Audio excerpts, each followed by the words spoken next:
లేదు, ఆశించేవాడిని కూడా కాదు. సాయిరెడ్డి గారికి జగన్తో ఉన్న రిలేషన్ ఈరోజు సాయిరెడ్డికి ఇప్పుడు ఇబ్బందులు గురవుతుందంటే అనుకోవచ్చా? కొంతమంది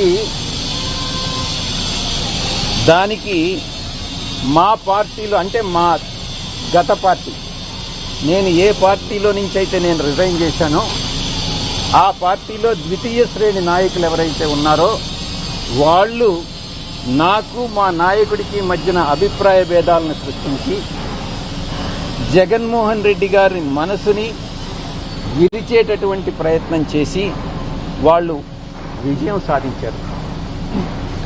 3.5 సంవత్సరం పాటు అవమానాలకు పాలై నేను దిగినటువంటి ప్రతి మెట్టు కూడా కొంతమంది పైకెక్కడం జరిగింది, వాళ్ళు పైకెక్కేదానికి ఉపయోగపడడం జరిగింది.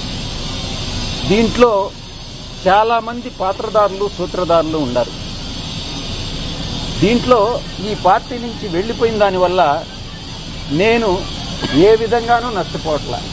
చిత్తశుద్ధితో ఈ పార్టీలో నేను ఉన్నంతకాలం నేను పనిచేశాను, మనస్ఫూర్తిగా పనిచేశాను. ఇప్పుడు కూడా పార్టీ నుంచి వచ్చిన తర్వాత జగన్మోహన్ రెడ్డి బాగుండాలనే కోరుకుంటున్నాను. కానీ ఈ యొక్క ద్వితీయ శ్రేణి నాయకత్వం, వాటిని ఏమంటారు, వీళ్ళు చుట్టూ ఉండేటటువంటి వాళ్ళని కోటరీ, ఈ కోటరీ నుంచి ఏ రోజైతే ఆయన బయటపడతాడో ఆ రోజు ఆయనకు భవిష్యత్తు ఉంటుంది. లేకుండా ఉంటే భవిష్యత్ అనేటటువంటిది చాలా కష్టంగా ఉంటుంది. ఇంతకన్నా మించి చెప్పగలిగింది ఏం లేదు. ఎక్కడ బయట నుంచి పోయేటటువంటి ఇన్ఫర్మేషన్ ఈ యొక్క కోటరీకి అనుకూలంగా ఉంటే ఎవరినైనా ఆయనకి పరిచయం చేయాలి, తీసుకెళ్లాలి అని అంటే ఈ కోటరీ గాని అంగీకరిస్తే వాళ్ళకి ఏదో ఒక రకంగా నయానో భయానో లేకుంటే మంచిగానో కాళ్ళు పట్టుకోనో చేతులు పట్టుకోనో లేకుంటే ఆర్థికంగా ఏదో ఒకటి చేసో వాళ్ళు ఆయన దగ్గరికి పంపిస్తారే గాని దేవుడి దగ్గరికి, పూజారులు అదర్వైజ్ దేవుడి దగ్గరికి పంపించట్లా.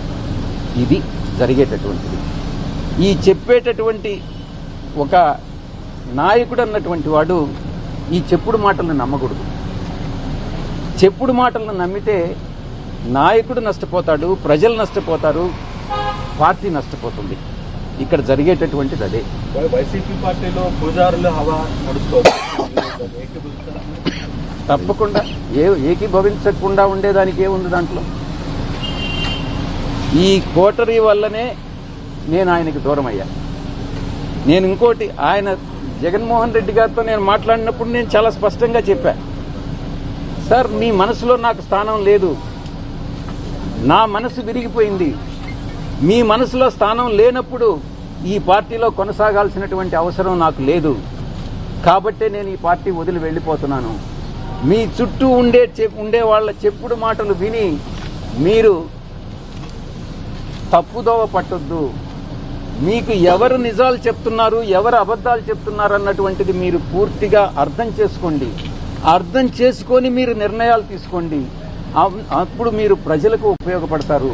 మీరు నాయకులు, అధినాయకులు, ముఖ్యమంత్రిగా 5 సంవత్సరాలు పనిచేసినటువంటి అనుభవం ఉంది. భవిష్యత్తులో కూడా మీరు ఇంకా ప్రజలకు సేవ చేయాలి.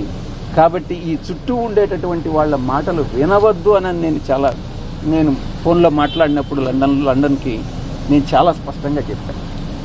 నా మనసు విరిగిపోయింది కాబట్టే నేను పార్టీ నుంచి బయట వచ్చాను. రాజకీయాలను చేశారు, జగన్ గారే ఉండమని చెప్పారు. కానీ విరిగిన మనసు అతకదు కాబట్టి నేను పార్టీ నుంచి వెళ్ళిపోయాను. తిరిగి ఆ పార్టీలో వైఎస్ఆర్ కాంగ్రెస్ పార్టీలో చేరేటటువంటి ఉద్దేశం నాకు లేదు. గర్వాపసి అన్నటువంటిది అప్లై కాదు, నా మనసులో లేదు. మీరేమన్నా రికమెండ్ చేస్తున్నారా? జాతీయ పార్టీలో దేశవ్యాప్తంగా మీకు పేరుంది, గుర్తింపు ఉంది. నేనేం చెప్పాను?